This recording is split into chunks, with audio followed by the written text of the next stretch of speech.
schau miteinander, da ist wieder ein Bieder von verlieren. Ja, weisst, dann ist einmal eine Frau zum Doktor gegangen und der hat sie untersucht und hat ihr gesagt, herzliche Gratulation, Sie haben bald ein freudiges Ereignis. Dann sagt sie, ja, kein Mann.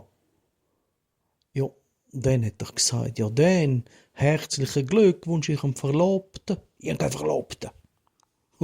Dann hat er gesagt, der Arzt, ja, dann herzlichen Glückwunsch Ihrem Freund. Ja, kein Freund, ich habe noch nie etwas gehabt mit der Mama. Ja, und dann geht der Doktor, macht das Fenster auf, schaut raus. Und dann sagt die Frau, was schauen Sie so zum Fenster raus? Dann sagt der Doktor, ja, ich schaue in den Osten. Das letzte Mal, wo so etwas passiert ist, ist nachher dort ein Stern aufgegangen.